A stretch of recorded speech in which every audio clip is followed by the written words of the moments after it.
All right, Flannel Dads, episode 7, back at it with Ryan and Dan. So, welcome. Today we are planning to go in a new direction from our previous 6 episodes where we primarily focused on the 5 grunge bands that we loved and listened to in our early years. Now we're branching out and we decided to pick a year in the 90s that had a little bit more things going on in it that we thought would be interesting to talk about. So we picked 1991, and really the primer for me with this, and it's probably what we're going to start talking about, was I saw a random post. I think it was on Reddit or somewhere that just kind of was someone like it was just kind of one of the open forum questions like Ask Reddit or one of those things where someone just posts a profound question and then people respond whatever, but it was like something to the effect of like what the hell was in the water in 1991 that resulted in like all of these bands releasing albums that turned into like monumental, absolutely chart topping, breaking record sales. And there were so many of them. So that was really the catalyst why 91 kind of sounded like the one in the decade of the 90s that was the most ripe for the picking. So that was what we decided to pick. So Ryan, any introductory thoughts on what 1991 means to you? Well, I think that I had a similar thing. I was Reddit. I think I saw it on Instagram. It was this meme of just these stack of cassettes that I didn't at all until 2022. Like realized all came out in one year. Yeah. It's like holy cow, that is pretty amazing. I didn't put a much more thought into it, other than just what a cool thing. It was the rock and alternative, and I didn't really think about what else was going on, and I think we started this exactly where we needed to, and now I think we're gonna, definitely talk about those group, that stack of of cassettes, but I think this is where it starts to branch out into, more kind of broad, you know, pop culture and just Mhm. history and things. But yeah, the if, a couple months ago, if you said, "Hey, what do you remember about '91?" I would have been like, 10 came out, and never mind, and that would have been it. But doing a little bit of research, and we talked a little bit about it before the show. Um, there are so many things that happened, and so broad of nature of things and music and movies and just life and politics and all the things. And as an 8-year old 9-year old kid, you were 10, 11. I don't think but we experienced it all, and I just Right. didn't remember it was that particular year that it happened. And it was a really, I was like, what are we going to talk about other than, like, 10, and never mind, there's so much to talk about in Yes. 1991 that I do remember. I don't remember it being of that exact period. I think when I think of these things, I often remember them as just the time, just the Yeah. period, and not year or month or whatever. And there's some interesting stuff that happened, in the fall of '91, especially. But yeah, that particular year, going back and looking at exactly what was happening was fascinating and brought back so many memories. Yeah, it's so interesting to me, when you think about music or culture in general, that we seem to, I mean, it must be a human trait that we fit things into decade chunks, and they seem to have their own totally unique identity in each decade. Yeah. And so like when you think 60s, just to do a quick little show you what I'm talking about. The 60s were all peace and love, the expansion of rock and roll and things like that. And then Woodstock was kind of that like culmination point of that like peace, love, happiness.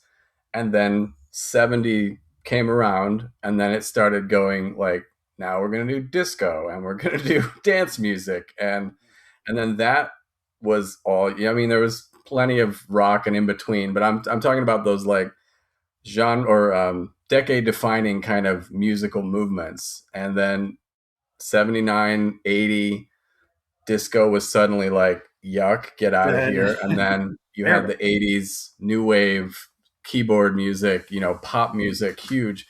And it just seems to happen like clockwork, which is just mystifying to me when you think of it in terms of no one is like pulling a switch or a lever like, oh, we got to change everything we're doing because it's the even number of a decade, but it seems to always happen.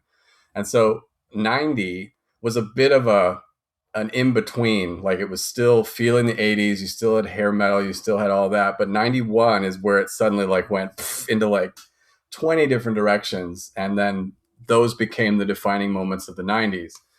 And then it keeps happening over and And, over and again, so what's it's wild about that is like, yeah, 91 seemed to be some sort of a like tipping point or change yeah, point, but like a lot of it happened in like the later part of that year. yeah, Like right, when you look at the timelines of it and like examine it closely, like you know the average American in March was listening to like EMF and like still listening to like MC Hammer and like right, these right, things and like CNC Music Factory, and then that just seemed to be what the year was going to be until, oh wait, the leaves right, turned, and so did a lot of things, and yeah, it's music especially, specifically, but just wild when you like dissect like what that must have been like for somebody who was maybe our age or in yeah, their 20s or 30s, a little bit more used to,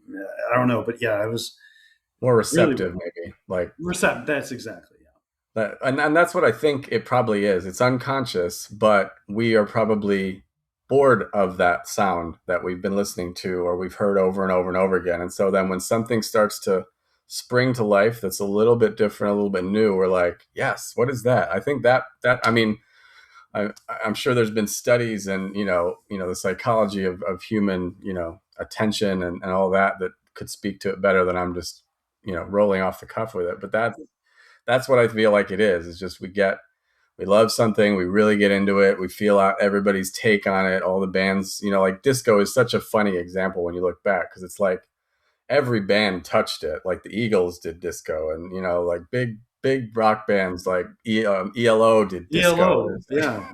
It's I like love ELO, yeah.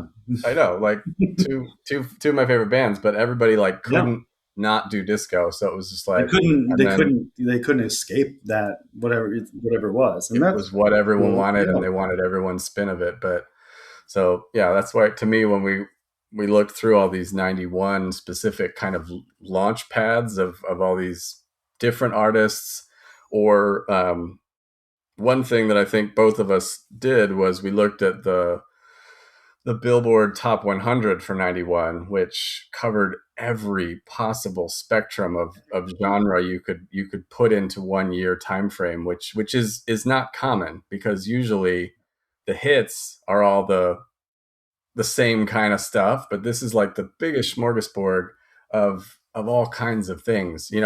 Definitely still 80s things that are still hanging on, but then all this new cool stuff. So yeah, it was for some reason 91 was well, and we're talking most about music here so far, but when you think back underneath the foundation of everything that was going on, it was a very monumental technological change point. Like personal computers, the internet was Internet. just starting. Yeah, we didn't have And it, but there was, it was somebody, it was definitely coming.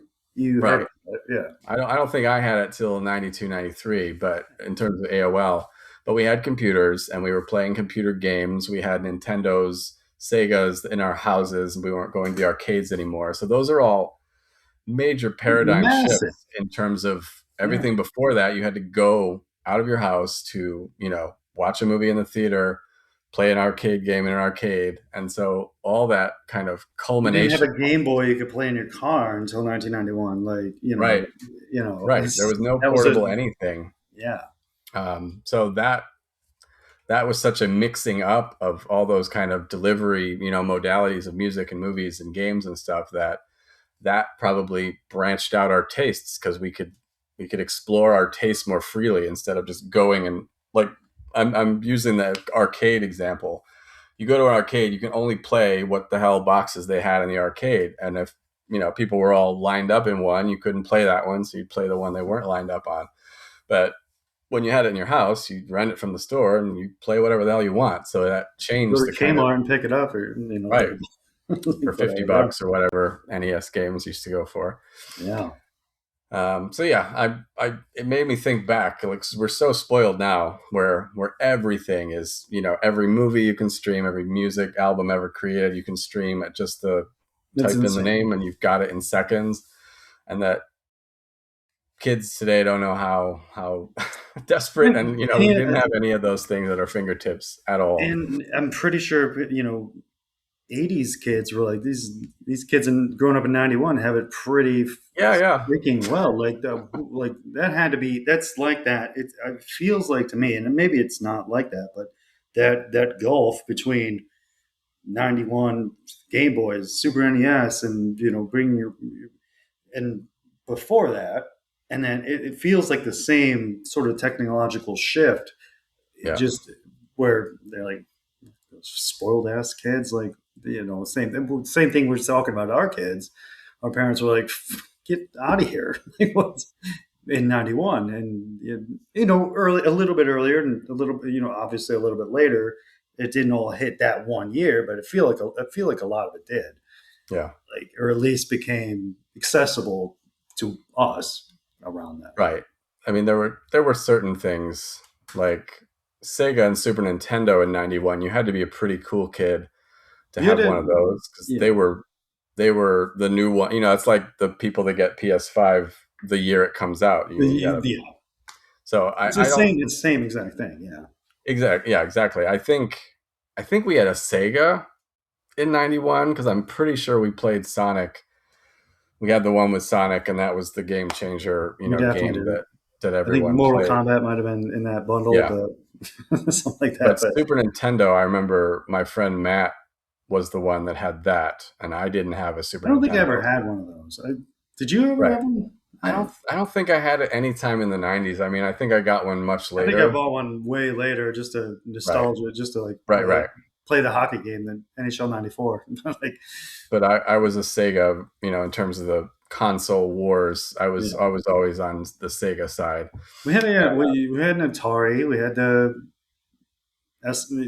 NES, we had those things, and then Sega was after that. I don't. If that was '91, then it was '91, but I don't remember when it was. But I remember there was a progression. And right. I think I skipped Absolutely. right over the Super Nintendo, but that came out in '91. Yeah, they Just both were neck and neck with each other, depending on what you wanted. But well, one other thing you reminded me of was, do you remember? I mean, this was before this time period too, but it's just one of those kind of nostalgic things when you would go into the music store and they had all the stations where you could listen to, like, they have this album and press this the red little, button. Yeah, 10 little pods with whatever albums they were, yeah, new in the week, and you put on little headphones and you could like sample it. You sample couldn't it. listen to the whole thing. It was like Yep, 20, at least the Sam Goody or the other store that was FYE or something. I can't remember them all. Suncoast was one, Sunco. Yeah, but I found so many cool music that I never would have bought because I was, because when you're a kid, I mean, again, '91, I would have been a bit young to be left alone in the mall, but in that decade, I surely would have, spent many, many minutes in those stores listening to whatever crap they were trying to sell. And I very often was like, "Yep, I like that. I'm gonna buy it right now." So it was a good tactic. oh yeah, yeah. It got a lot of Wilson Phillips singles bought. It got a lot of like yeah, CNC Music Factory, Vanilla Ice. I think I might be a little late there, but stuff like that. That's yeah. I had all those things. I know. I was, yeah. I mean, we were pretty young. '91. I mean, Life is I a Highway. I like. Like I was at the store, like I was like, we're going, and like Yeah. just to get that, like as soon as I heard on the radio or on the thing, I was like buying it, like Right. So it's I turned 11 in August of 91. So that 10, 11. I mean, I think, and I know we're drifting into randomness here, but I feel like we like, because your kids are still young, but I have kids that are of this exact age, that age, yeah. and so I feel like we were a lot older, like like in our time, like more mature, more less. I don't know. They're a lot smarter than we Yeah, were, they have but better, right, we were better much schooling much and much education. more weathered and like Yeah, you just would you let your kids just like, hey, go, we'll see you in 8 hours, go outside and whatever, yeah. I like, mean, we've started that with our youngest. I mean, he's riding his bike by himself to the pool and going all over the place in town. So but that's recent, and again, we're never sure that was going to be like he would be comfortable with that or we would be comfortable with it, but it just kind of happened our recently. parents But are just like, yeah, come back for dinner or don't, I did no, whatever. right. So it was a very, and I'm meaning this in terms of the music I was listening to intently at age 10 and it being like wildly inappropriate for anyone of that age, like in terms of the content of the Yeah, lyrics. yeah, So no there doubt. was, Yeah, and the movies we were watching. I mean, yeah, totally. your horror movie thing above your head, like that's. I wonder where that started. Probably when you were 10, like watching, and mine too. I love that stuff. Like, yeah, Right. it's a totally different generation. Like, we feel young and like we're whatever still, but like it's a totally Yeah. different It's, generation. it's funny to think back. Okay. That So is. the year of mega albums. So just for platinum record is when you sell 1 million copies.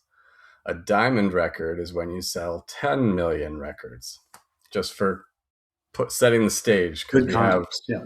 a lot of both of those, which is insane in this list. So I'll start the list. I mean, I'll say one, and you can. I have I don't about. know. I've never the album sales thing. I did not look into at all. Okay, then I got it all for you. And Of one other course. thing I wanted, because I felt this was important context, is I wanted to know the album before this one and also how much that sold, because that really tells you if it was a huge trajectory jump Massive thing. Yeah, or yeah. if it was flat. And there's actually Right. one in here that it's still a shit ton of sales, but it was a major down from their last album. So it's like you had to know that trajectory to kind of know what we're talking about. So top album of 1991 was Metallica's Black Album, which sold, and this is cumulative through today. So I don't know.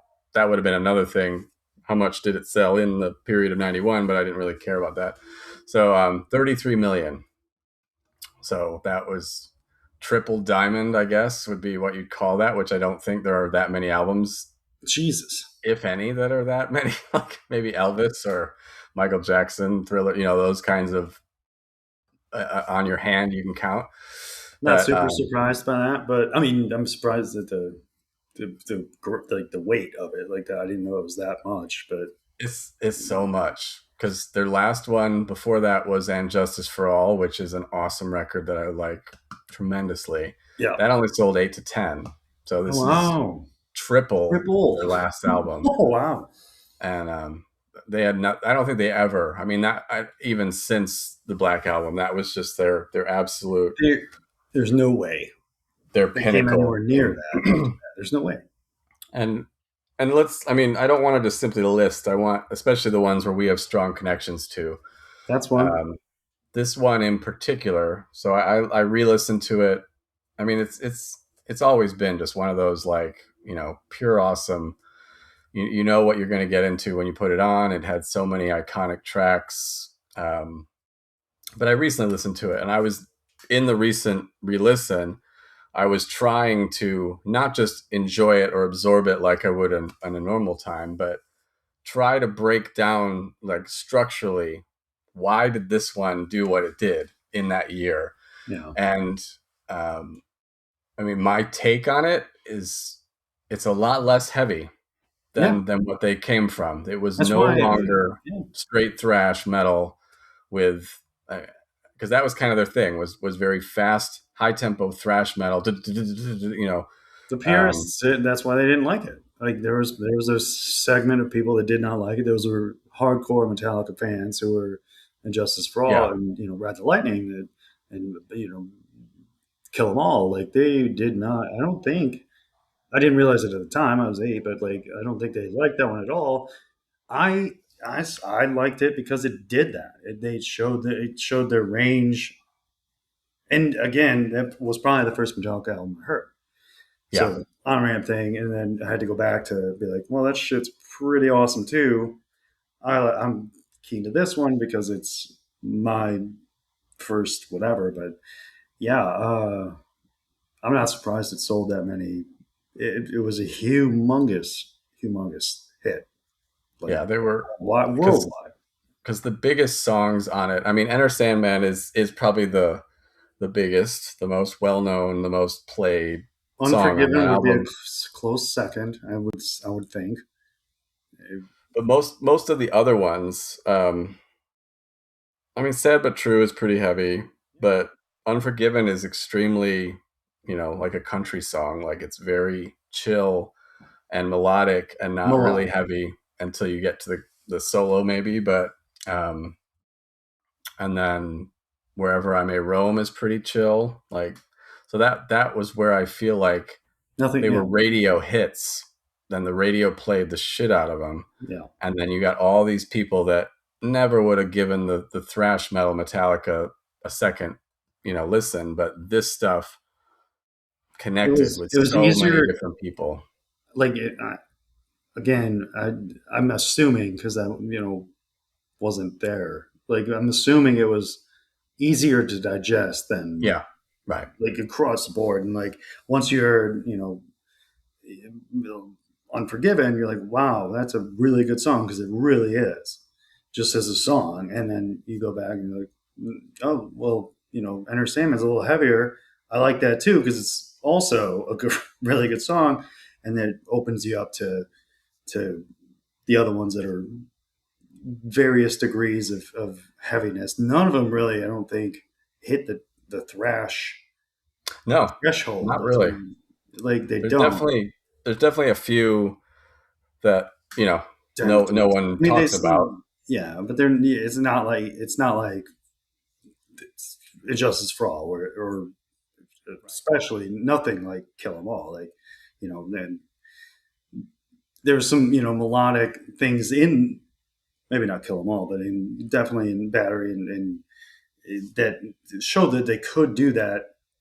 And those intros, those cool little doodly doo Yeah, yeah. intros, and the classical, those are awesome as hell. And they made kind of an album out of it, and it hit in an Well, enormous way. they were more. I would kind of consider those middle albums to be kind of progressive rock adjacent because their songs were sometimes 8-10 minutes long, and they'd have Yep, like endless instrumental interludes that would go all over the place, and so that was a prog rock type thing that those bands would do, it's and the then they get '80s. really really heavy in between those cool things. But then yeah, Black Album is not at all progressive rock sounding. It's because they're all like very 4 or 5 minutes radio perfect length, so and A lot of I more. think a Yeah. lot of it comes from that producer Yep. that I think there is wasn't there a movie or something that kind of showed the back and forth making of that album and how they really they were trying to do something that was going to connect more. So I feel like Totally worked. they had the right Totally. visionary in that producer, and then he really pushed them outside their comfort zones to do because James Hetfield was this is when he started actually singing, not just his Screaming. screaming, Yeah. and so he kind of learned to use his actual voice, and that improved as he kind of got through those albums after the Black, where he's actually like he's a little melodic now, and he's using his breath and not just. So yeah, it was a major evolution point for them as a band. Okay, we're talking way too long on each one, so we gotta. Yeah, we got to move it along. Okay, Nirvana Nevermind sold 30 million. Um, we've talked enough about Nirvana in our Nirvana episode, but just for I'm surprised the comparison, Black Album sold more than that a little bit, but yeah, I think it's it's a bigger 33. audience. I mean, yeah. I think Metallica Black Album because you got They like had a my better, mom. they already had, they already had a better, not a better, but like a more, they already had a fan base that was Yes, like a much bigger fan base than Nirvana did. So like they had a easier kind of lift off. totally. Maybe I'll attribute to that, but Yeah, if And Justice for All sold 8 to 10, they were doing all right. yeah, Before Black. it's a lot, right? Yeah, Yeah, but Bleach only sold 1 to 2 million, so that's from 1 to 2 to 30 is a damn good uptick. that's crazy. Yeah, Next major album was Michael Jackson Dangerous. That sold 27 million. And I listened to this one all the way through. I'm not a huge Michael Jackson fan. I wasn't either then. I mean, granted, I yeah. mean everybody kind of was, like You sort of music was you heard it. everywhere and but I didn't buy that album. I didn't listen to the whole album. So I wasn't a fan to that degree. But that was down for him. So he was already kind of on his decline because What was the Bad one was the before him? one. What was the one before that?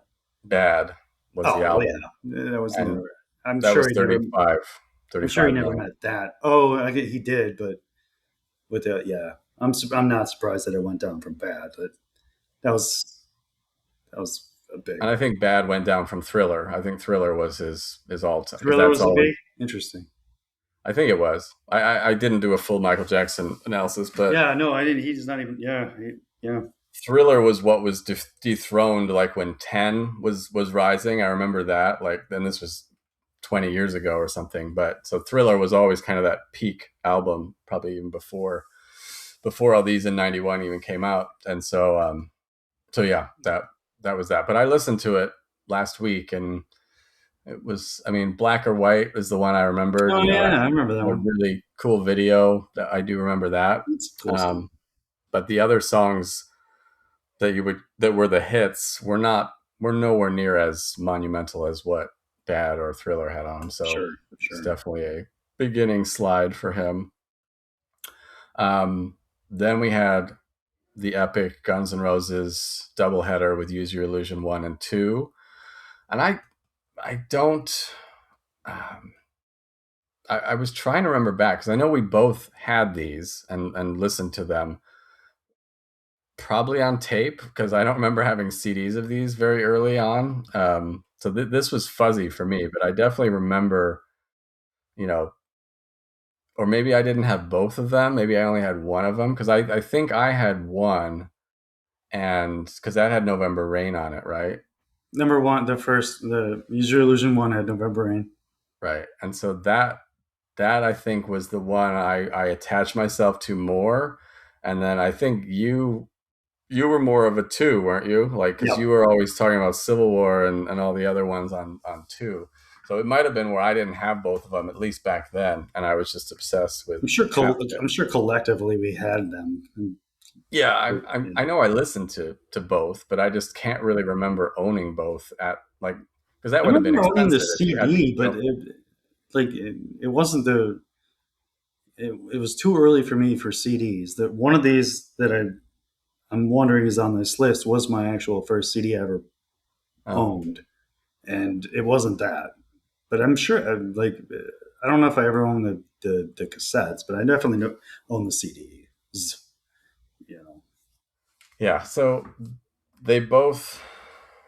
I mean, because well, I was just saying then a second ago, that would have been expensive to buy two CDs that were released at the same time, or two anything, like that stuff was not cheap, no, and so that's probably why I'm thinking if I was a kid and I was buying it, there's no way I would have had enough money to buy two at the same time, so I probably just picked the one or pick the one um, with November Rain on it. yeah, Probably. I mean, that right. would be right because that was So when you heard and saw the video and did all the that stuff. video is right. Oh yeah, We'll talk about that later because I think yeah, but in terms of sales, part one sold 17 million, and part two sold 18 million. So two, Oh, and two has the Terminator 2 the song, Terminator 2 song, which came out and that year. Yeah, that's probably why it's got a that's little exactly bit what. more, because that movie was enormous.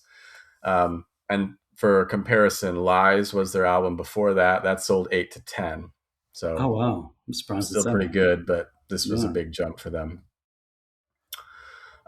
Next big album, and these are all in order. So as we go down, we're going less and less sales. U2 Action Baby sold 18 million, and Rattle and Hum was their kind of hybrid live, but it had some studio tracks on it. Sold 14 million right before that, and I really remember this one. Um, and I listened to this one in its entirety last week, and it is very, very, like, you can hear it immediately in the first track that they were like, all right, everything we've done before, it's not what we're doing anymore. We're completely doing something different, and it was just fresh and cool, so like they really kind of shed their skin completely from Rattle and Hum to this one, and made this brand new sound that, still U2. You still had the You could hallmarks still of, hear the, yeah. No, yeah, yeah, but say what you want to say about you too. They were never scared to do that. To like right. did it till now. Like They good for kept them. doing it Yeah. after this one. I mean, and then they got a Yeah, bit yeah. goofy when they were doing like the Batman soundtracks. Like they were, I fucking love that song. I But know, it's you and I both have a great love for that it's, kiss me, kill me, thrill me, whatever it yeah. is. But it's I mean, goofy when you think of it, like Oh in the no, yeah. context of that movie. But yeah, great album. I mean, it had, and this is where I want this episode. I want to kind of see and say these things through my eyes in 1991, and Then I clearly yes. remember the one video coming on. It was such a, like, again, I'm 10, 11 years old, so I don't know much of what's going on in the world, but this seemed like a majorly important song. Like I could kind of see it in the way my, like, mom would react to, the video coming on, and she's not like casually paying attention. She's She's like intently focused zoned on this in. this Oh yeah. video. And it was just like, it's kind of like dark, dreary, Europe looking place. And there's a car driving around, like the camera keeps following this car. And, it was just, so I have this huge memory of seeing that video and that song being extremely, profound. Like this is about something important, like that. Yeah. I don't know what it is, but I can tell he's telling us something really, important in this He's song. onto something, yeah. And then Mysterious Ways is the other mega song on that album, and that one, Oh yeah, yeah.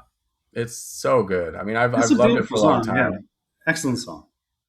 and I've played it, and I love playing and singing it. It's a fun one to play. But when I was listening to it in the car, because I had to go to a dentist appointment in the city, and so that gave me lots of time to be stuck in traffic listening to stuff. But when you hear like a song like that that's got so many different cool layers in a loud kind of place like that, because we were talking about this last week with our bracket, having like songs on headphones or songs in a car, and it's It's like different, such yeah. a different experience to hear Yep. it. And you too, especially because uh I mean, and I was being nitpicky while I was listening to it, because I that the bass player always gets shit, because every song is just like doom doom doom doom doom doom doom. He's got like three note bass lines, but they're so loud and they're so on top of the mix. Like Yeah. when you listen to the song, like usually bass, you can't even make it out in most songs. It's In a just lot of theirs, it it's carries it's the thing forward. Yeah, it's crazy how much the bass is present and simple, and still it brings this major effect in the to the listener. So I really had a nice reconnection with that listening to it. um but yeah, I don't know that, like, that was always like my mom's music back yeah. then. So Tom i Petty i, came I out with an wasn't album that I want to talk about, but it was like my mom's music. Like I, right. yeah, yeah. And that's I kind of liked it. where I'm. I listened to. I listened to it. I, liked it. Yeah. And a And lot of it I brought through and listened to this day. When it comes to those types of things, and yeah, it's part of the whole memory, part of the whole vibe. Like, yeah, right. So I don't want to sound like I'm misappropriating. Like I liked all of this in '91 because it was, definitely not the case. Like especially some of these other ones that I'm about to list. Some of this stuff I did not like at all, and but in now I love it a lot. So a lot of things you grow into and you mature and you kind of circle back. So I will try to point those kind of disconnections out where they exist. But um, okay, Pearl Jam 10 was next at 16 million, and that was their debut. So from 0 to 16 million is a not great bad, start. not bad. Next was Red Hot Chili Peppers, Blood Sugar Sex Magic at 15 million. I think Mother's Milk sold 2 or 3 million. Yeah. Oh wow, So that was a big huge jump. leap. They deserved it. It was a good album. There was some big hits, some That, yeah. top heavy to me. I listened to that recently. It's pretty top heavy, but that was the first CD I ever had. I still have it. Oh, is it? Yeah, Wow. yeah. You This traded was me. You traded me a football card for it, or vice versa, and I was like, "Oh my god, a CD! Now I got to get a CD player." And that was a whole thing, but still have it. I remember Under the Bridge being, you know, in and this was more like at school, like now thinking like so the collective youth of my grade, that song being so freaking huge Oh yeah, in yeah. terms of everybody talked about it, everybody if it would come on and you were wishing it would come on the radio and so it was like one of those, you know, defining songs of that year for It sure for was youth. absolutely, yeah. Had some More other than ones, many of the them. "Give It Away" everybody liked, and then a couple others that grew on me over time. But the rest of the album's not great. What else is on the? I know that one. Give it away. Is there any other? The title track is pretty cool. Oh yeah, yeah. That's the cool Uh, slow one, right? "Breaking the Girl" is a good song. Fuck, there's another one.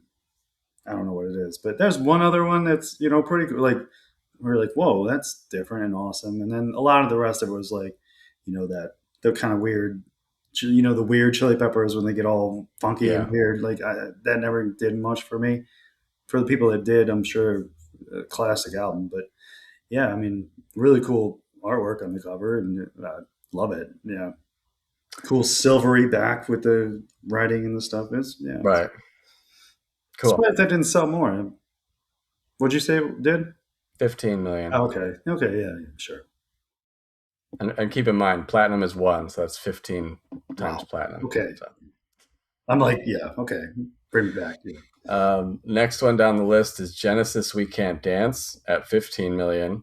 And this was flatline for them. Invisible Touch was also 15 million. So they were just coasting along in Cruising along, Phil. pure pop, seniority, superiority. Next one was surprising. I know why it's on here, but Brian Adams' Waking Up the Neighbors Of course. is 15 million as well, The rest which has is, not more actually. yeah, that song was so huge. It was Everything I enormous. do. Yeah. Yeah, we'll talk about it in a bit. So his album before that was Into the Fire, which I don't know anything about Brian Adams other than that song that we're referring to. Into the Fire only sold 2 to 3 million. So mega, yeah, that was when he became a superstar and could retire. Yeah. Um, next one, two left. REM Out of Time sold 14 million. This one was huge for them because Green was right before that, and that only was 4 and 5 million, and so that took them from like because they were like an underground college band in Georgia, and this brought them mainstream international success in Out of Wow. Time.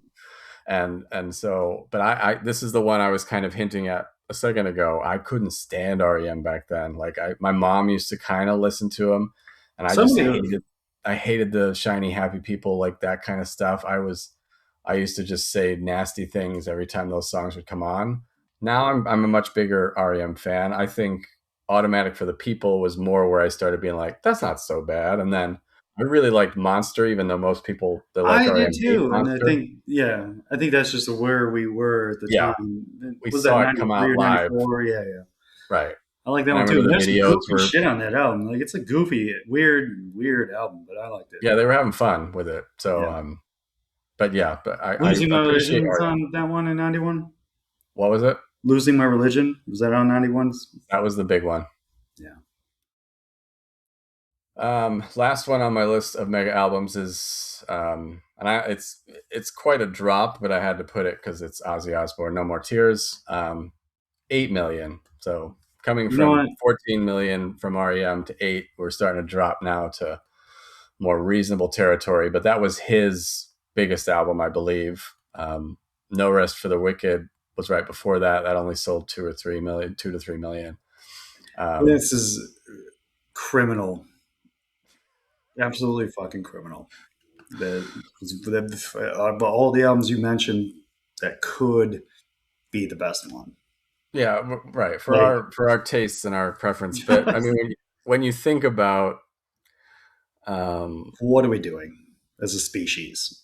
Like, but if you think about Ozzy in the public zeitgeist of yeah, he wasn't that well known.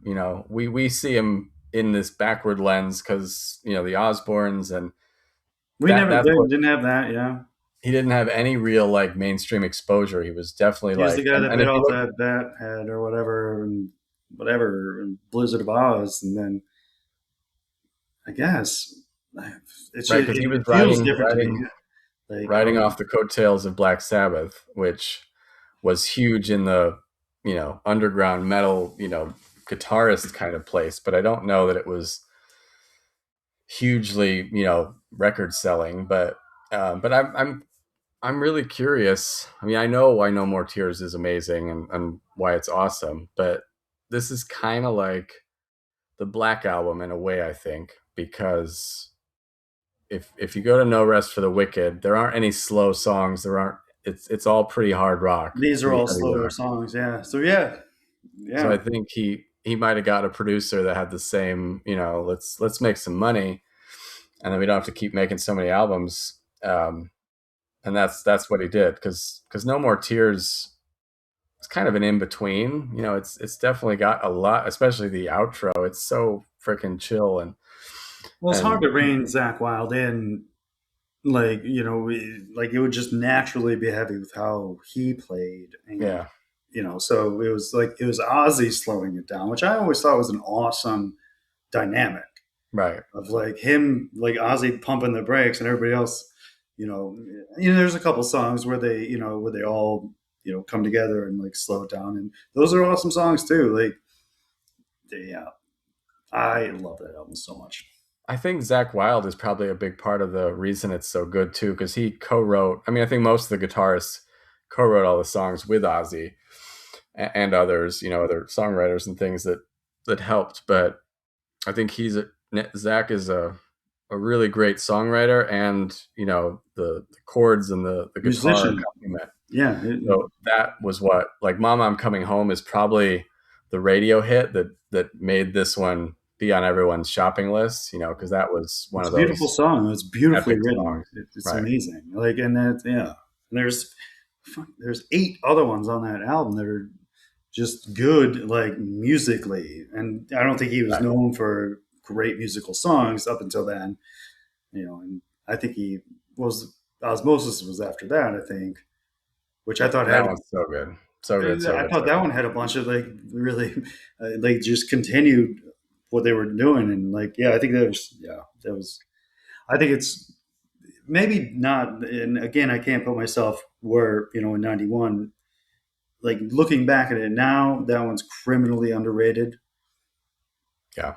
But yeah, I don't think I bought it in '91. I'm pretty sure No, that's definitely no. I remember Mama I'm Coming Home being a MTV video that was on it would have often. made me want to buy this CD. Maybe I did. I don't. I just don't remember doing it. Like Yeah, Osmosis was, but again, we wouldn't have. Osmosis, we were there for. We were on the ground floor of Osmosis. We were ready, waiting for that one. I feel And like. that was 94, I think, or Yeah, 95. it was 94, 95. That was we were And adults at that point. Like right. we knew what we But were doing. the point I'm trying to get at is we were huge Ozzy. I mean, maybe it was, I mean, we probably saw him in concert ahead You of did, Osmosis. yeah. I didn't. I've never. I don't think I have. Yeah, I know you you did. were always a little bit on the young side to be coming with me, I think.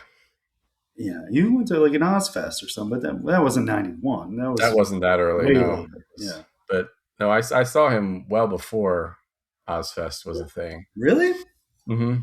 don't remember that. Like 95 probably would have been. But again, yeah, so I guess that wasn't pre Osmosis. I don't know. No, I'm trying to think. I mean, I was playing guitar. That was probably it.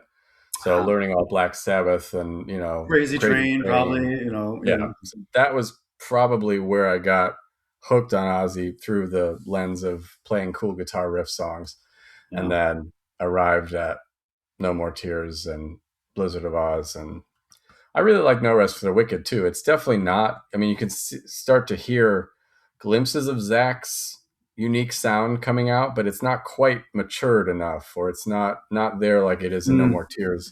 So yeah, it's an they interesting, cleaned that up real well, like button it yeah, up, yeah, like we talked about, like 10, and like it was just clean and right, perfect. right, Like, right.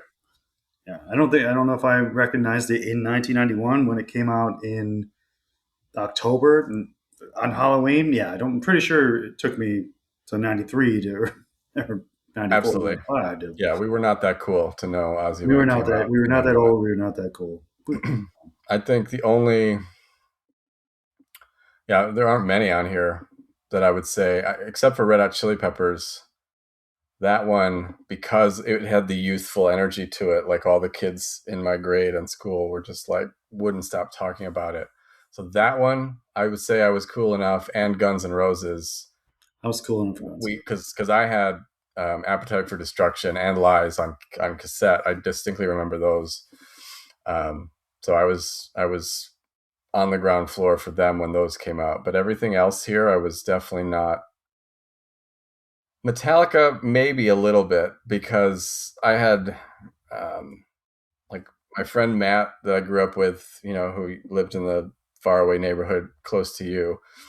Um, he had a bunch of like crazy friends because he was always a bit, all over the place with random neighborhood kids. And there was definitely some metal, like rough kids that were all drinking beer when they were 16, and I was always the little kid because Matt was like a year older than me. I remember being exposed to like Kill 'Em All and Master Puppets and stuff through that group a little bit, where they were just playing it, and I was like, "Wow, this sounds scary and cool."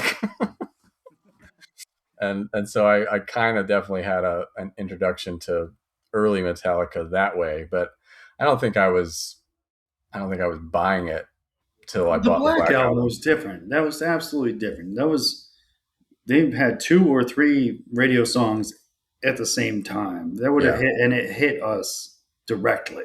I absolutely bought the Black Album. I didn't buy Kill 'Em All. I never bought Kill 'Em All. That's oops, sorry. But I didn't buy Rise of Lightning or Master of Puppets or Injustice for All until later. yeah, But like I bought Black Album pretty quickly after I heard it on the radio, which was in early 1992, probably, or like whenever. yeah.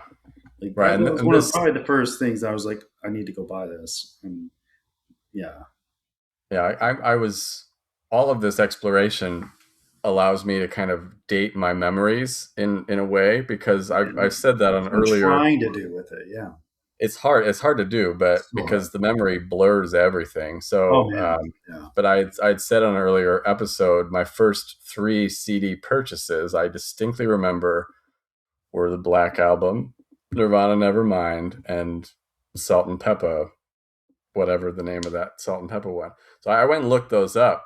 The first two came out in 91, but that third one came out much later, yeah, 93, 94. So yeah. that, But and, it all right. feels like the time, and that's why I knew this would be hard. And like, yeah, that what I think that is telling us is CDs were not mainstream in 91. They were No. still kind of hard to get, and not, the music stores hadn't changed from their cassette Right. walls, like, and the vinyl was still all in the center. And so it was more 93, 94 when the Probably. Kmart's and the stores like that started having the little plastic, remember the little plastic security Yeah. Yeah. sleeve things the CDs were stuck in. Um, so yeah, that was kind of a missed memory, because it was only that Salt and Pepper one that pushed it ahead a few years. So I was definitely not cool having those albums on CD in 91. It was much No. few years after. Okay, plowing ahead. So I did a quick, and I'm just going to read these off. These were the kind of the best of the best songs that I kind of, in listening to that Billboard Top 100, these were the ones, not necessarily that I loved, but the ones that I'm like, yep, I know exactly what song that is. I can hear it in my head right now. Just I want to read these off to kind of show the spectrum of different things that we had going on in one year. So Bryan Adams, Everything I Do it for you. Color Me Bad, I Want to Sex You Up. CNC Music Factory, Gonna Make You Sweat. And And things that make you go, yeah. I loved that band so Oh my much god! back. Well, I like that song. I never listened to. Yeah, I listened I to those must two have the songs. whole tape, because I know every one of those songs that are on that tape, that on Really that album. Yeah, like awesome. even the obscure ones that aren't the ones that That's we said. awesome. That's pretty awesome. But that's like trailing from 90, because 90 was MC Hammer, 90 was Vanilla Ice, which was Yeah, all in that Too same Legit to kind of Quit. like, I think came out in 91 or 92. right. So the not the. Yeah, I mean, yeah, but it was still everywhere. I mean, it's still in It the was ether. Like, yeah, right. That kind of dance music, you weren't going to baggy turn on the pants. radio and not hear those two songs back to back. Like, "Gonna Make You Sweat" and some sort of, yeah, yeah. EMF, Unbelievable, is a great song. It's a fucking amazing song. It's still really good. That was one that unlocked for me when I went to do this. I was like, holy fuck, forgot about that one. And I just listened to it for like a week. Yeah. I remember, and I was trying. I mean, this would have been good because my mom was here yesterday. I wanted to kind of bring her over for this Oh, I point, bet because she I got an remember amazing take on this. we'll do it. We'll do it one of these days. I'll do a satellite episode from their house or something. But Yes. I remember when their friend Jeffrey from England had been visiting, and so whenever people visited from England, they would go shopping everywhere in America, because it was like the land of plenty and stuff you couldn't find. Or Just so excess. they would always just go shopping with their friends that would visit, and then he came and he bought that album, and he puts it on. I don't know if it was a CD, I can't remember, but I remember them blasting it in the house. And this guy, my parents were young, I mean, comparatively. And so they were probably, I don't know, in their 30s, maybe. Like, they were young kids that had three kids by Bunch of then. kids. Yeah. But they were just blasting it. And I used to love that when they were like super into a new band, and that they would crank it. Like, that was just a sign of like, we love this and we want to hear it at its maximum potential.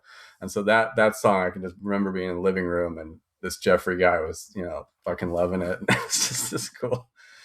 And now though, every time I hear it, because it's got the Oh, and it's then just but like they keep guttural. saying what the fuck is in there, like, if listen to it, like, it's a what the fuck, like, and every time I hear it, I just thought I was that's all saying I bump, hear. bump, bump. Like, No, it's really? what the fuck. If you listen to it really closely, they're saying what the fuck, and it's like, how did they get that in radio play for decades? That's amazing.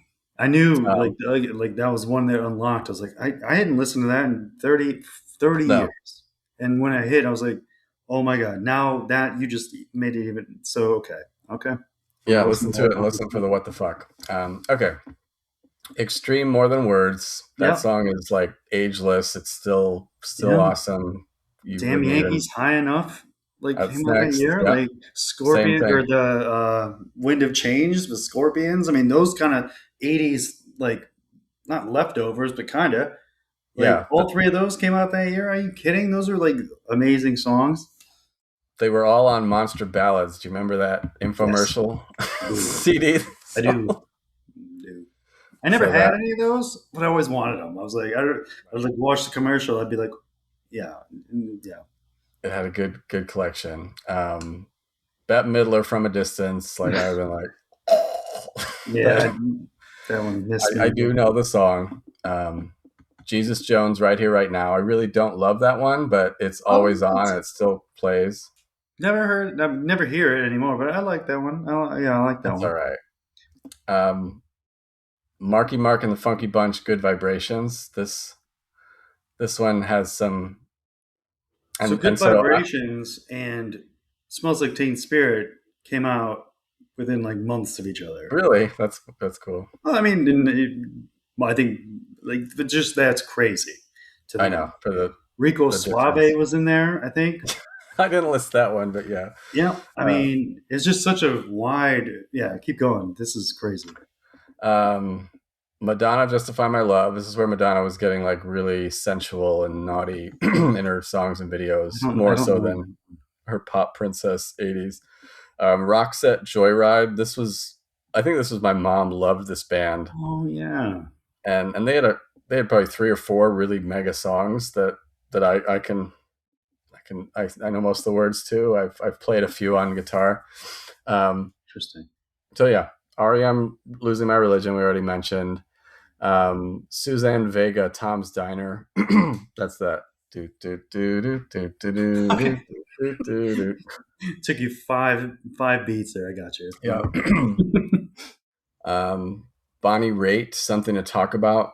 Oh, That's and I know I that one. included that one because again, that's kind of like country That's rock, country. Yeah, and yeah. I and didn't even so that really get into country, but I know there was country songs that came out in that yeah. era that I would know.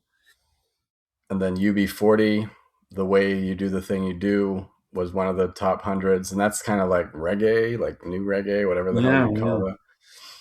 call it. Seal, Crazy, great Yep. song. Love that song. Oh my god, I got that on my list. Like that one. Yeah, that one was awesome. Love Chris that song. Isaac, Wicked Games, one of my favorite songs of all One of my time. favorite songs ever. Yeah.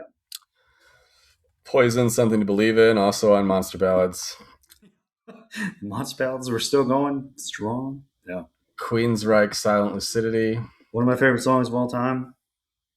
I don't know if Delight, that's a Grooves monster in the ballad. I Heart. don't know if that goes into monster ballad territory or like, No, it might have.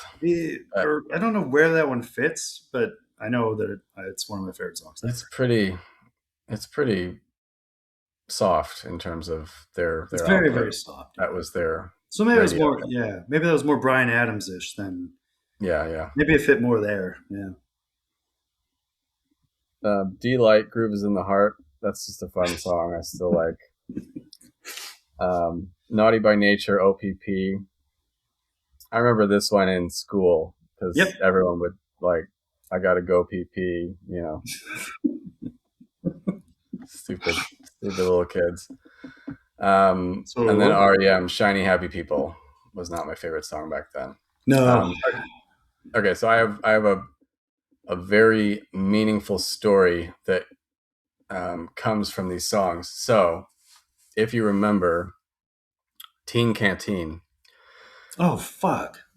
was the I do name now. of the Friday night dance at Antioch. What was Antioch under Upper grade. upper grade? Augs was right. Was the I Sixth, seventh, and eighth grade. right? So This was in '91. You would have been in it was sixth. sixth. Yeah, I I was entered because you were going in. You were going from Petty to there. I was right. going from Oakland to Petty. Got it. So it Yeah, was like a transitional. I did look that up. Yeah, Petty was 4 and 5. Right. yeah.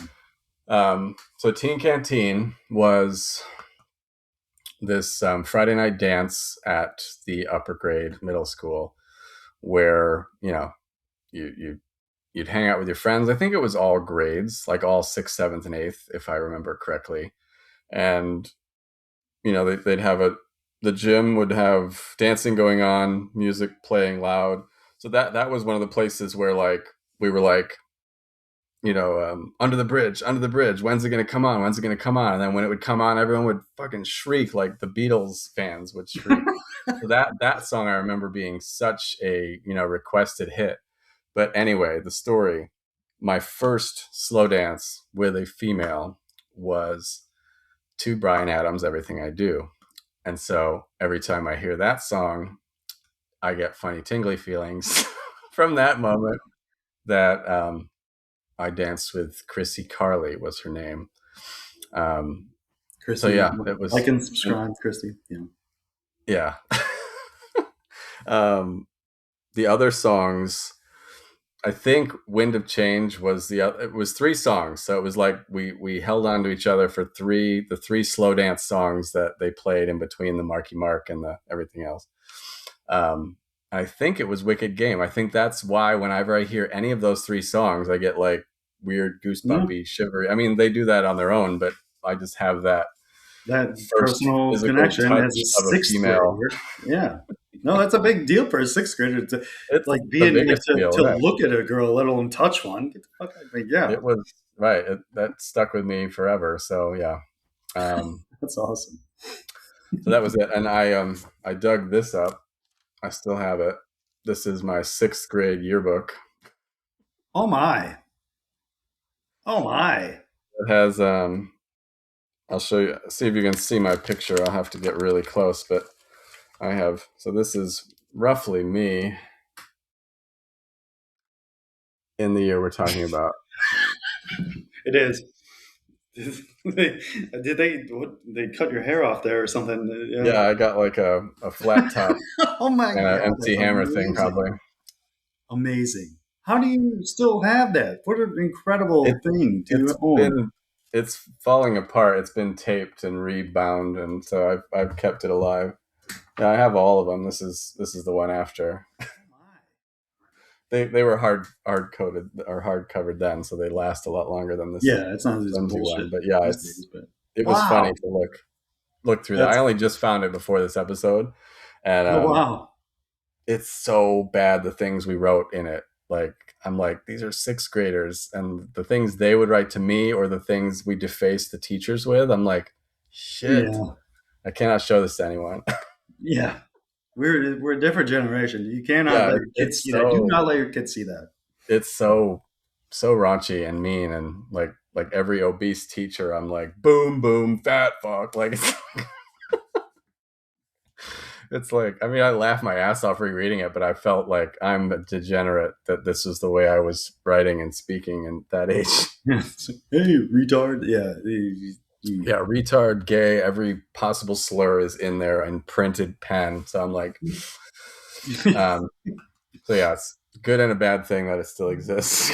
It's No, evidence that's from the past. it's just it's weird. It's like we talk like that, but we didn't mean like No, it was just what everyone just said. It was, this is what um, everybody said, and yeah, it's a different generation. It's like generation before us said a lot of things about a lot of other different people. yeah. Yeesh, like It's yeah, okay. I have rapid fire music news in 1991. These were a few things that I thought were interesting or tragic.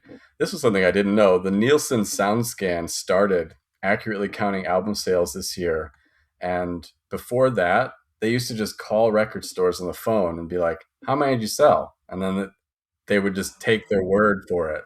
So this was an accurate, mechanical way like of, data tracking sales. driven actual thing. Holy So, shit, so anything that's before cool. 91, you can't really trust because it could have been completely skewed by, bribery to say, all right, we keep saying we're selling this album more than we are. And then it, overinflates so I was like, how did that ever work?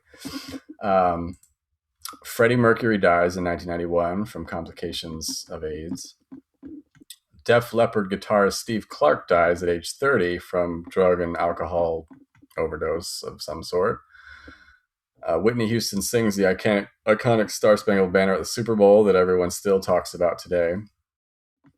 91 was when Eric Clapton's son fell out of the window 48 stories and died later, inspiring Tears in Heaven. Um, the first Lollapalooza was in '91. Okay. I'll do like a rapid fire, just kind of things that happened. Um, the Simpsons were in season two. Yes, They're in season like 89 right now.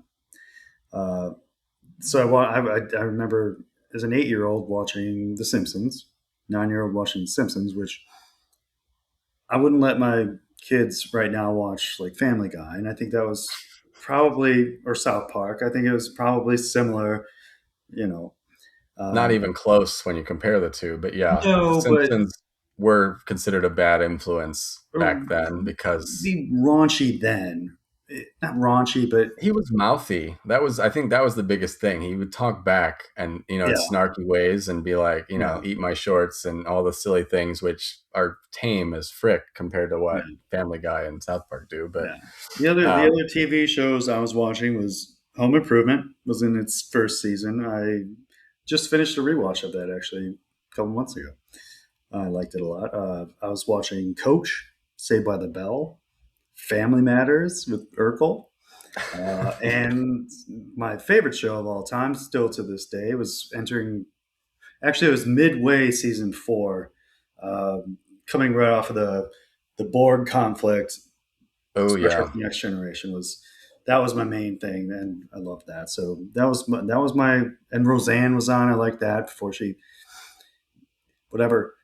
I like that. He was based in Chicago, and it was fun. And, so yeah, those are the TV shows I was watching. As an 8, 9 year old, some of them were perfect for that age, and some of them, maybe not, but molded me into what I am. Yeah. Yeah, So those,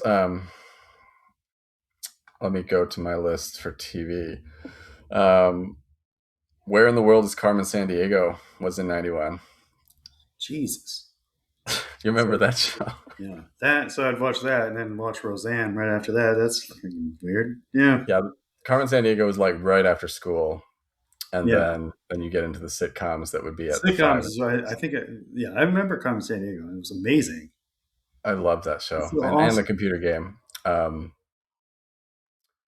What else did I have? Um, Beetlejuice, the animated series. I remember watching the hell out of that one. Ah, ah. Dinosaurs, I don't think I watched, but I remember everybody used to say that stupid "not the mama" shit that the baby dinosaur Oh would say God, with yeah, those animatronic dinosaurs. Cosby terrifying. Show, as much as we don't want to admit it, was pretty freaking Yep, staple show that was always on every day, and you you probably couldn't watched miss it it. if you had to. Yeah, Yeah, Coach was good. I had that one. Roseanne was probably the one that excellent show. as a family we would watch because it was kind of like they have three kids. My parents had three kids, same Based in kind of working Chicago, they class. weren't like super rich. They kind of it was middle class Chicago. Like, yeah, it was funny as hell. John Goodman's hilarious in that. Like, It was great. I loved it. And the kids were kind of the same ages as me and my brothers at certain yeah, stages. So it was kind of like we could really identify with, the things they were talking about. Versus like Cheers. Like Cheers, I love now. If I watch episodes, it's amazing. But I wasn't I watching didn't Cheers watch in it then. '91. Yeah, yeah. It was too grown up for me. Um, Golden Girls is another one. Like I love Golden Girls now. It's amazing. But back I then, I thought that was wouldn't have been there. earlier. Was that 91? Yeah. Oh Well, it wow, was ranked. It was in the top 10 rated shows of that interesting, year. So, interesting. um, Fresh Prince of Bel Air, That was still going. Yeah, yep. Beverly Hills 90210. That was kind of like for the older crowd. Saved by the Bell was like the younger, and then Beverly 90210 was the later ones. I really remember the Teenage Mutant Ninja Turtle cartoon Yep. as being amazing because everything was turtles. Well, the movies Captain came out. Planet. The movies came out in 90 and 91. The Secret of the Ooze came out in 91. The first one came out in 90. We saw both. We watched both those all the time. Yeah, Yeah, yeah. Um, movies. Yeah, that's a different. yeah, if That's we're done with TV, let's go quick to movies. But it's a yeah, list. This is a list. Like, there's a lot. Teenage Mutant Ninja Turtles 2 was that's one of my I don't think it must not, because I have the top 10 money making movies and it's not on that list, but I think it made a lot of money because I remember being in a jam packed theater It seeing it. did. It got some of my money. Oh yeah, I probably saw it more than once Yeah. in the theater, but that was one of the cool movie theater events I can remember from this year because it was like we were like cheering, like it was like one of those like where everybody is collectively in the movie and it's like Vanilla laughing Ice all the shows time. up and blows the roof off the like. Get out of here! So Yeah, good. So yeah. that was Ernest Scared Stupid was another one where I remember that one so much.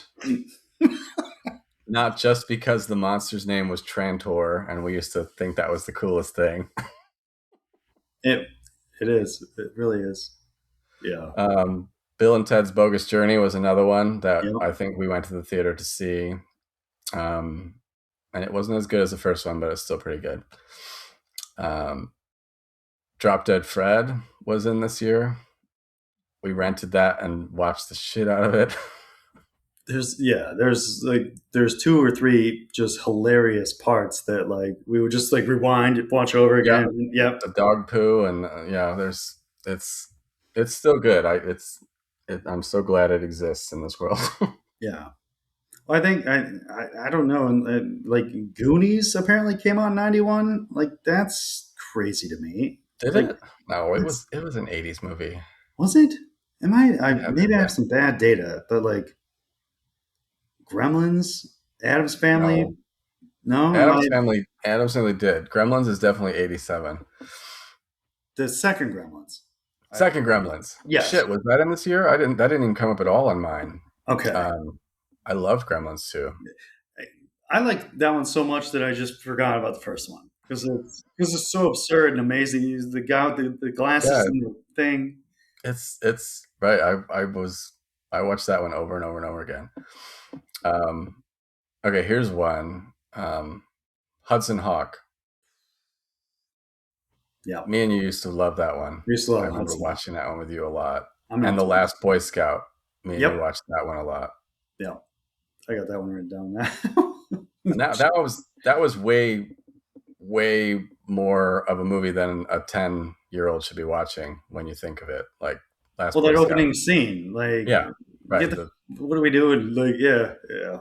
But it was full of sex and murder and drugs and like all. It was a serious movie, so I don't know why I was so enamored with it, but I Probably watched because it that. was a serious movie, and it was just like, It was I wouldn't let freaking my cool. kids watch that. I mean, I've maybe. I mean, taken maybe. I don't know, but like, I've taken because I feel like my parents didn't restrict much of anything for me, and so then I have not restricted anything for my kids. So I've like Max has been the poster child of you want to listen to Eminem when you're 6, do it. go for it. It's not going to kill you. And It's so not. he It did didn't he kill did us. that. It didn't kill us. Like we're Right. doing fine. Like we're And so I guess yeah, right. We watched all these movies and listened to I mean one thing I remember, I mean, Vanilla Ice was in 90, but I remember I was so into that To the Extreme album and there's certain tracks on it that are like, you know, just describing sex in the most explicit, words possible. And I remember just listening, like, I know this is not what I'm supposed to be listening to, but I like it anyway. it's like I don't know what I'm listening to, but I Right. like it. I Yeah. want to know. Like, it was that like longing to be like, I need to know what this is about because I know it's something that this guy.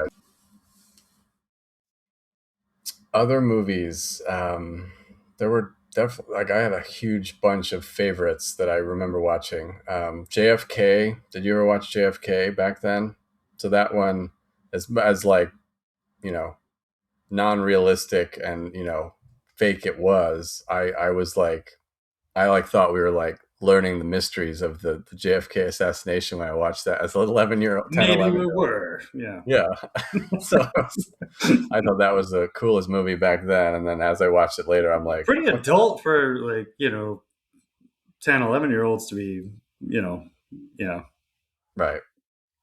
Highlander 2 The Quickening. I don't know if you ever watched this I never one. saw that So one. Christopher Lambert, it's terrible. It's like total like silly, trashy action movie. But I distinctly remember my aunt renting it, watching it, and Sean Connery's in it, and it's got Sean Connery, and that's what makes it. I think it's just the, um, but yeah, it's a cool science fiction movie that you should watch. Love Freddy's Dead: science The fiction. Final Nightmare is one of my favorite Freddy's. It's my absolute favorite Freddy. It's not close, and I watched it 2 weeks ago Yeah, before all of this. I it's just got love Roseanne in it, so and it. Yeah, no, crossover. Yeah, that movie's hilarious. It's it's got some scary bits. It's got the video game where he's bouncing the guy, yeah, it's so good. bouncing what's his name up the stairs like that. Oh, Right, come on, one of it's my favorite movies ever. Yes, it's definitely the my favorite. perfect culmination of like this whole episode. So in terms of like the Roseanne, Tom Arnold appearing in the movie, video games appearing in that, like that was our whole world where it was The like, soundtrack is pretty good. yeah, It's yeah, got the really cool Goo Goo Doll song that is like amazing. Yeah, yeah, solid movie. Don't sleep on it. no, Double Impact was a Van Damme movie that I think was pretty damn cool. I thought that was cool. Most Van Damme movies are pretty damn cool. They're pretty That was a much good one. similar, but that one was That was a um, good one. one of the better ones. Yeah, Don't Tell Mom the Babysitter's Dead is a classic classic. that I remember being on HBO all the time. City Slickers, I remember being really funny and liking Oh that wow, one. I didn't know And I this. remember when Jack Palance won the Best Supporting Actor, and then he did a one-arm push-up on stage. I remember watching that and thinking that was cool. That guy was old as hell, and he's doing that. Thelma and Louise was what was not one I really watched, but my parents watched it, and I was Classic. kind of like paying attention lightly from the background and like listening and hearing it, and so that was a pretty big movie that year. Still is big. Um, Yeah, still is talked about. Like yes, as you know, Nothing But Trouble. Do you remember that one? That's where Dan Aykroyd, Chevy Chase, Demi Moore.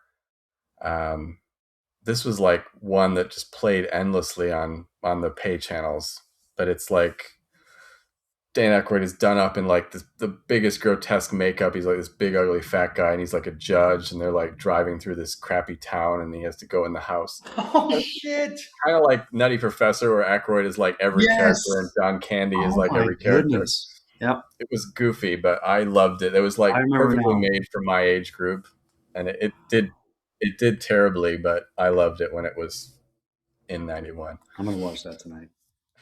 I remember what that is now, and it was hilarious. Yeah, Yeah, it was like a kid movie, so it was, and yeah. that's why I don't think Oh the my grown ups god. liked it. So that I think that's. I mean, I wanted to scan through quickly. I know we're blowing our time out the water. The most grossing movies of the year were Terminator 2, Judgment Day made 520 million, which is freaking huge for that time period. And then Robin Hood, Prince of Thieves was second, 390 million. I can see that. I don't know if I've seen this movie all the way through because it was like a love romance movie, Yeah, right? Like yeah, because yeah. that song obviously was the theme It song. was Kevin And Costner, Kevin right? Costner, I Yeah, remember he was always kind of mocked for that because he's like he just talks like Kevin Costner in it, and he doesn't have like any real like personification of Robin Hood in any way. It was just kind of so I was kind of baffled to be it like, was who a is that? big. People were looking forward to it a lot, if I remember correctly. Like it was a yeah. I don't know why. Like I've seen it. I mean, it's more of a romance. It's more of a love story thing. I'm But really surprised it made that much because I would have thought that was just your any maybe old was he a disposable movie store heartthrob movie. back then? Like still, like is it some one of those date night movie? Maybe. Maybe.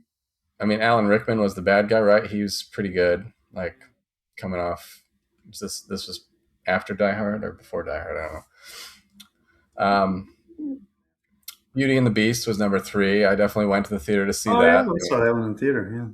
It definitely not a cool one to say I went to theater, but it was a great movie. One of the better Disney movies up to that point that kind of was new. Not like the ancient ones from Fantasia Cool and memory to be like, I remember seeing that movie in the theater when now it's like a Disney classic. Like yeah, yeah, yeah. This was a Yeah. huge one. Had huge music songs.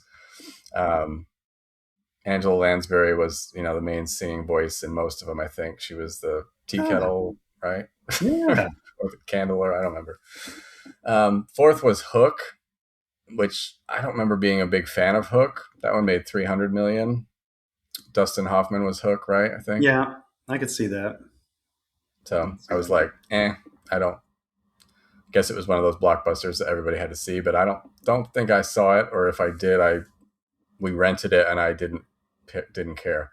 Silence of the Lambs was fifth. That was I did not see that in '91. That was probably one my parents did not let me go near, thankfully, because it would have traumatized me. That made 272 million, which was a major pivot for horror movies getting.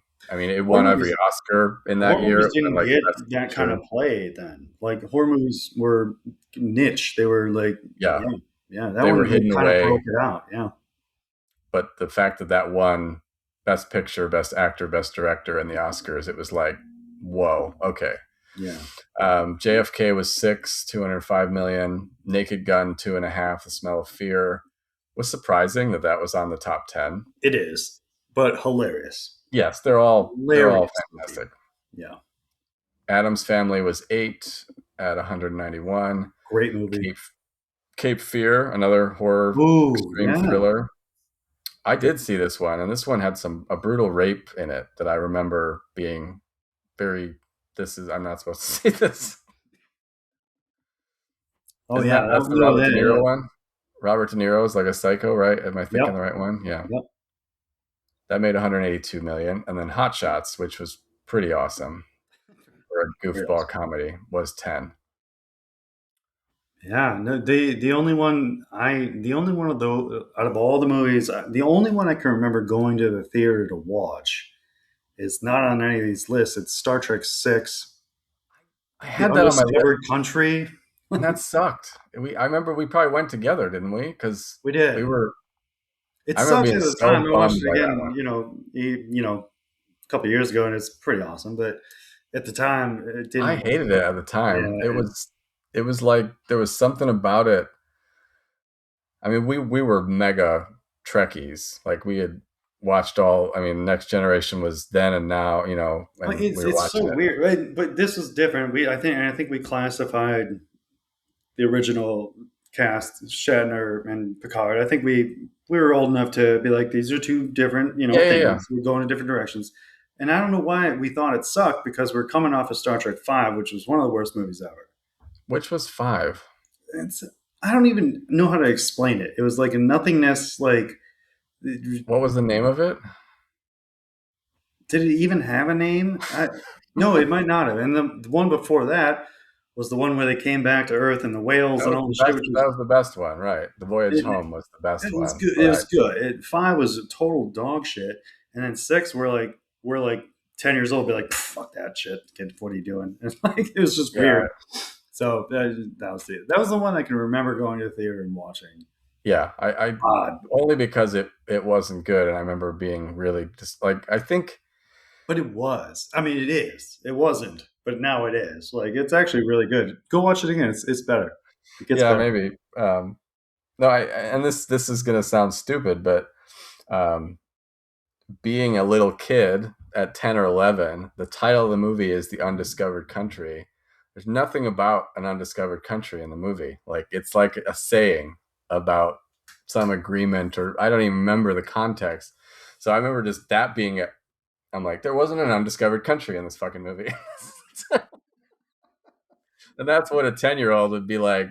You didn't give me the fucking thing you said the movie was called. So I'm like, what the hell are you bait and switching me with? No, that was maybe I don't know if there's yeah it aged better, a lot better than it was at the Yeah, I time. could I see remember that. that. I And remember walking on that too, be like, mm-mm, I'm old Picard now, dude. I'm Picard. Yeah, yeah. well, it was. I know we're wasting too much time on this stupid movie, but I think it was like political more than It like was. action, right? Like It there's a is. lot of boring Yep. talking heads like A lot of it, negotiating, right? and And that's not a lot of the fighting. It does have one of the coolest end kill scenes, action all right. scenes when the dude was like the whatever, but yeah, it was not. something we would have enjoyed then Right. and didn't, and for good reason.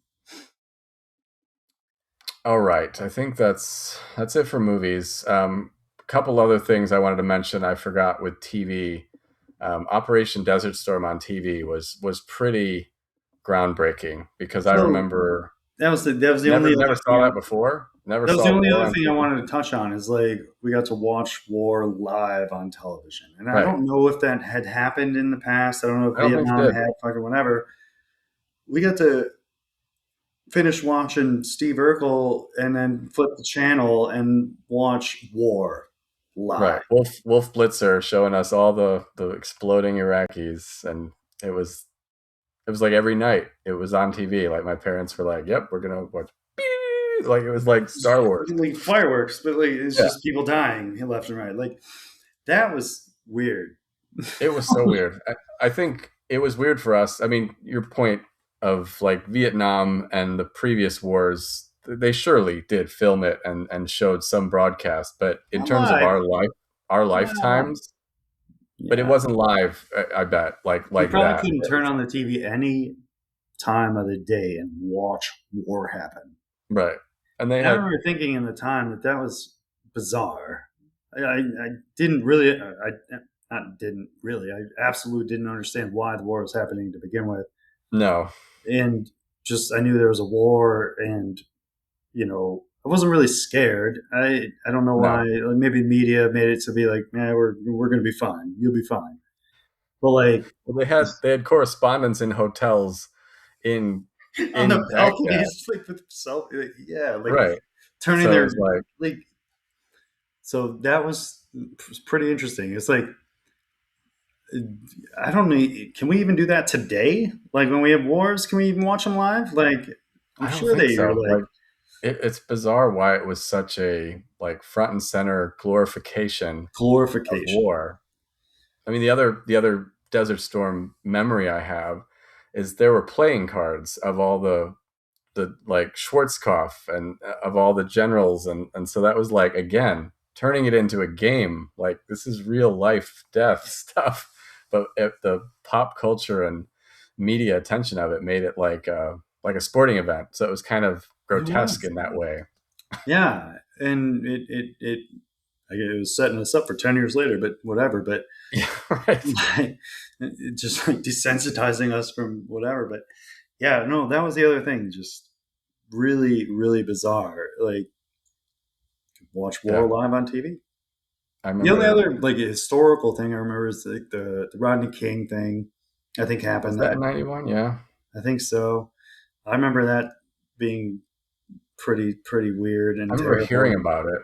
I don't know that I don't I knew much about what it was about. Like I remember hearing the name and then riots and stuff, but we were so know. safe in the suburbs of where we were that like Yeah, we had it no was so like far away. Yeah, and it no was like touch of that. and like at that age. I don't know. It was like it wasn't like a racial thing to me. It was just like that's fucked up. I don't care Yeah, right. who he is. Like what are we doing here? And so that was the only other thing I remember from like historical things. And then yeah, the only other thing I want to touch on is the Bulls started and I that like the Bulls from 91 and 98. That's my favorite sports thing ever. Nothing will ever come close to it. Yeah, it I've was. gone through enough decades to realize nothing will ever touch how that like affected me and how cool that was and how to be that close to it. And you know, yeah, Yeah, it was an amazing moment in time because I don't think I wasn't that big into basketball before that. I mean, I knew who Michael Jordan was for sure because he was one of the global. brightest It was stars global and by that time, yeah, but the Bulls just weren't there. right. And then But they in were. terms of like really paying attention to game after game after game and tuning Yeah, into all the finals and or the ones leading up to the finals, that became a phenomenon. Like if you didn't like basketball, you started liking basketball and everybody was you just there's all nothing. in it together, and then it only expanded with the second and the third, and it was just like holy crap, these guys. are unstoppable. And then the dream team stuff in the Olympics, like it just kept like Amazing. getting bigger and bigger, and It was games were huge. being made, and Yeah. so yeah. I didn't watch much basketball after that ended. I watched college. I just like the college bet, but like yeah, the Bulls dynasty was, and just to be that close to it was absurd. And so just I get some other names just like written down of guys that were playing in that year: Nolan Ryan, Ken Griffey Oh, nice. Jr., Cal Ripken, Mario Lemieux. Shaq was at LSU playing in Damn, college.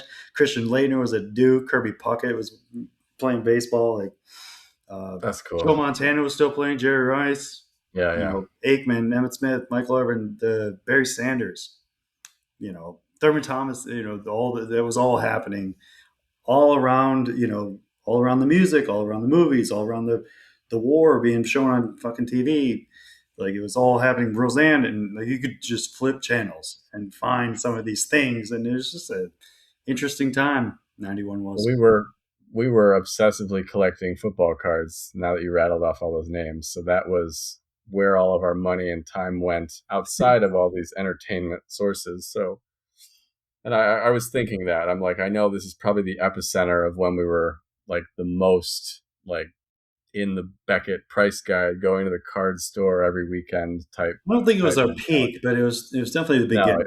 but it was the because I think '91 was the year I got that, where my grandpa bought me like the fell off a truck full box The of pack 91 Upper Deck football upper deck. cards, series Right. one and two, he had 100 cases of each.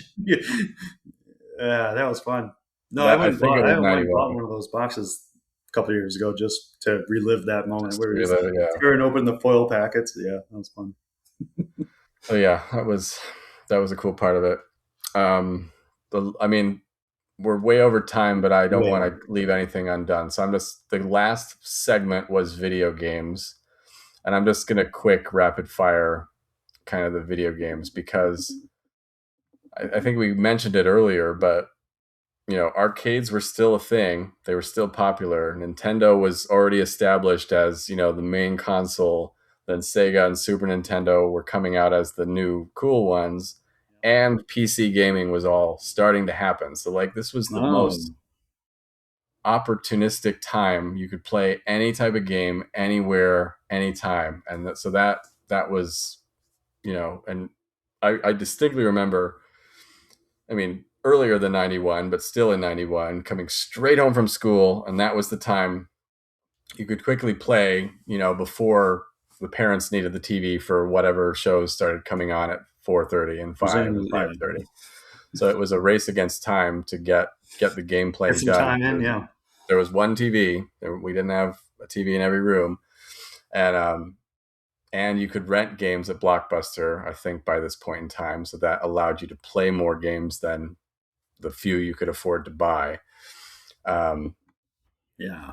but the game of the year winners for 91 are Sonic the Hedgehog, amazing. Super Mario Brothers 3, amazing.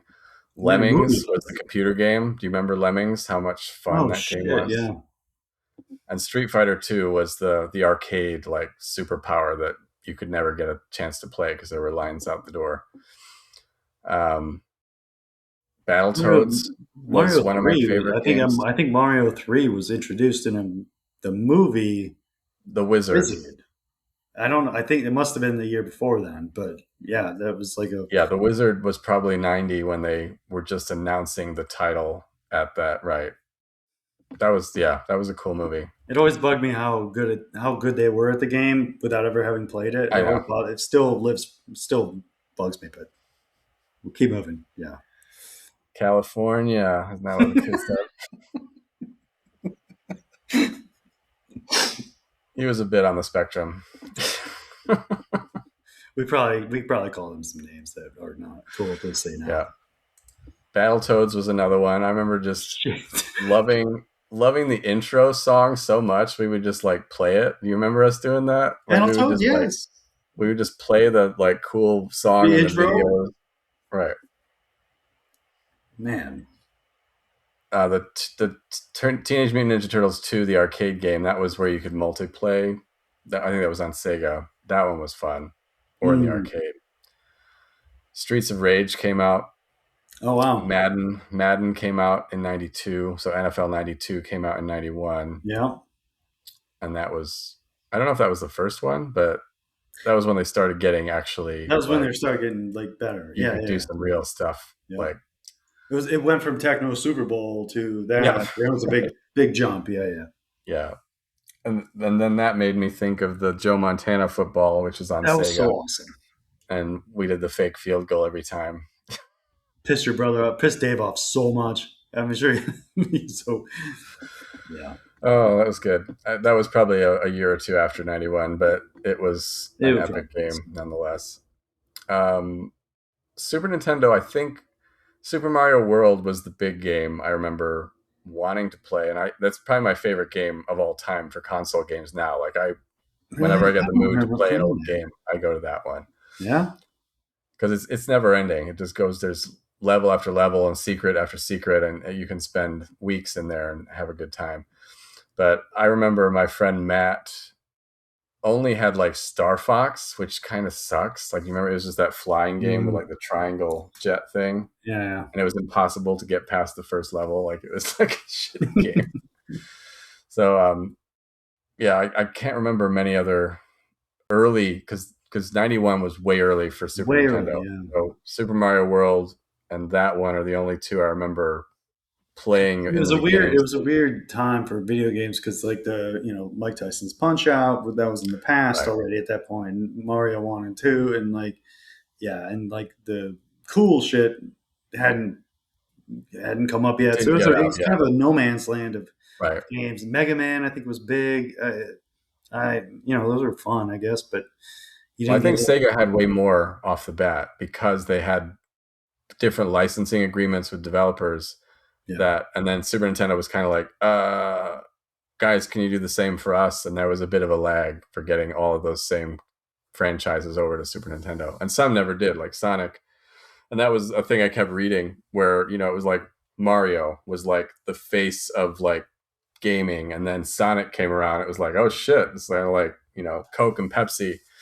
And Sonic definitely gave Mario a run for his money because I'd say Sonic is more popular today. I mean, he's got three movies, a fourth So one was coming Mario. out. Mario just broke some box office. Like they're Yeah, still doing Mario's it. trying Like to catch up to Sonic in the movie side, but I hear more people talking about Sonic than I do well, about Mario. yeah, Jim Carrey played. Those Yeah, are fun. Zach likes those, so they're really fun. yeah. Bowen's a huge. He's been every Sonic character for every Halloween. So we've had Sonic, Tails, Shadow, That's Silver. crazy.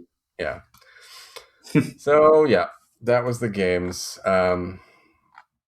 Cool. So that was This is our longest got one it. yet. Yeah, this was. We got it all in. It's a long one, but We it's branched out. I think that's what we were trying to do with this one is branch out into more things. I think we probably bit off more than we could chew. I thought 91 would be pretty compact, it'd be easy to talk about, but when you get yeah. We into could it have and like look back, there's a lot that happened that year.